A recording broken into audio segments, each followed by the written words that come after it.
Friends வாங்க sweet மரளிக்கிழங்கு அடை செய்யலாம் வாங்க. அதுக்கு மரளிக்கிழங்கை நம்ம தோல் உரித்து வச்சுக்கிட்டு நல்லா சீவிக்கலாம். நம்ம நல்லா உதிரி உதிரியாக சீவிக்கலாம்.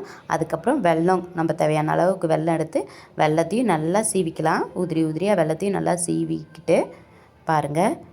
நம்ம ஸ்வீட்டுக்கு தகுந்த மாதிரி வெல்லம் எடுத்துக்கலாம். நாட்டு சக்கரை வேணுனாலும் போட்டுக்கலாம், நம்ம ஒன்றும் தப்பு இல்லை. பாருங்கள். அதுக்கப்புறம் சீவி வச்ச வெல்லத்தை கிழங்குல மிக்ஸ் பண்ணிக்கலாம். ரொம்ப ஹெல்த்தியான ஸ்நாக்ஸு பசங்களுக்கு செஞ்சு கொடுங்க. அதுக்கப்புறம் ஒரு சிட்டிகையில் உப்பு போட்டால் நம்மளுக்கு ஸ்வீட்டு தூக்கி கொடுக்குன்னு சொல்லுவாங்க. நல்லா இனிப்பாக இருக்குன்னு சொல்லுவாங்க.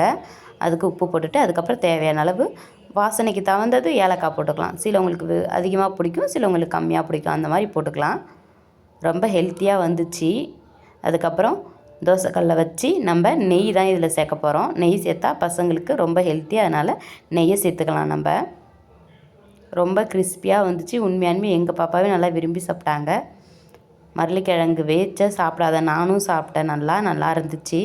அதுக்கப்புறம் பால் மாதிரி உருட்டி நம்ம தோசைக்கல்லை தட்டிக்கலாம். இதை தட்டி அழகாக தட்டு போட்டு கூட மூடி வச்சு வேக விடலாம். ஆனால் சிம்மில் வச்சு வேக விடுங்க. கொஞ்சம் ஃபீடாக வச்சா கிழங்கும் வேவாது, சீக்கிரமாக கருகி போயிடும். பாருங்கள், சிம்மில் வச்சு வேக விடுங்க. ஈவினிங் ஸ்நாக்ஸு, சிம்பிளான ஈவினிங் ஸ்நாக்ஸு ரெடி. சத்த நேரத்தில் ஈஸியாக செஞ்சு முடிச்சிடலாம் அந்த ஸ்நாக்ஸு. நான் வேணால் உங்களுக்கு பிச்சு காட்டுறேன் பாருங்கள். ரொம்ப சாஃப்டாகவே வந்துச்சு ஸ்நாக்ஸு. பாருங்கள், ரொம்ப சிம்மில் வச்சு பண்ணுங்கள். ஒன்று எனக்கே கொஞ்சம் கருகிடுச்சு பாருங்கள்.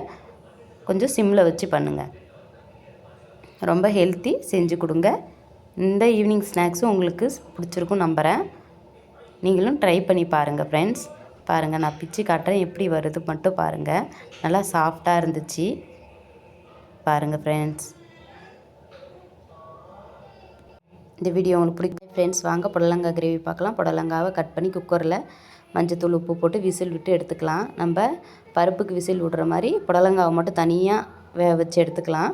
அதுக்கப்புறம் ஒரு வெங்காயம், 2 பச்சை மிளகாய், கொஞ்சோண்டு கருவேப்பிலை ரெடி பண்ணி வச்சுக்கலாம்.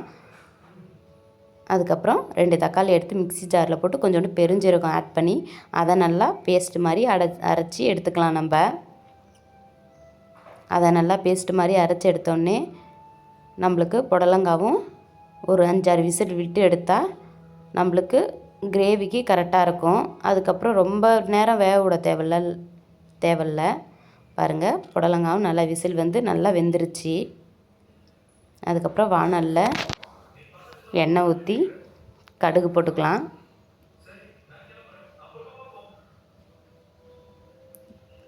கடுகு நல்லா பொரிஞ்சோடனே வெங்காயத்தையும் பச்சை மிளகாய் கருவேப்பிலையை ஆட் பண்ணிக்கலாம்.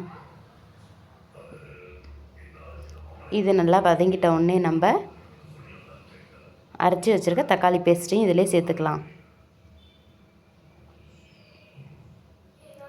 அதுக்கப்புறம் நம்மளுக்கு காரத்துக்கு தகுந்த மாதிரி வீட்டு மிளகாத்தூள் சேர்த்துக்கலாம். நம்ம அதுக்கப்புறம் நம்ம புடலங்காவை சேர்த்துக்கலாம். நல்லா புடலங்காவை கிண்டி விட்டு அந்த தண்ணி இருக்குல்ல, அந்த தண்ணியை இதிலே ஊற்றிக்கலாம். அதுக்கப்புறம் தேங்காவை அரைச்சி இதில் நம்ம சேர்த்துக்க போகிறோம். புடலங்காய் கிரேவி ரெடி ஆயிடுச்சு பாருங்கள். எப்பயும் பருப்பு போட்டே செய்யாமல் இந்த மாதிரி செஞ்சு சாப்பிட்டு பாருங்கள். இந்த டேஸ்ட்டும் நல்லாயிருக்கும். இந்த வீடியோ உங்களுக்கு பிடிச்சிருக்கும் நம்புகிறேன். இந்த வீடியோ உங்களுக்கு பிடிச்சிருந்தால் லைக் பண்ணுங்கள் ஃப்ரெண்ட்ஸ். கொஞ்சம் சப்போர்ட் பண்ணுங்கள். ஷார்ட்ஸ்லேயும் இது போடுறேன், ஆனால் லாங்கில் போட்டால் கொஞ்சம் குயிக்காக முடியாமல் கொஞ்சம்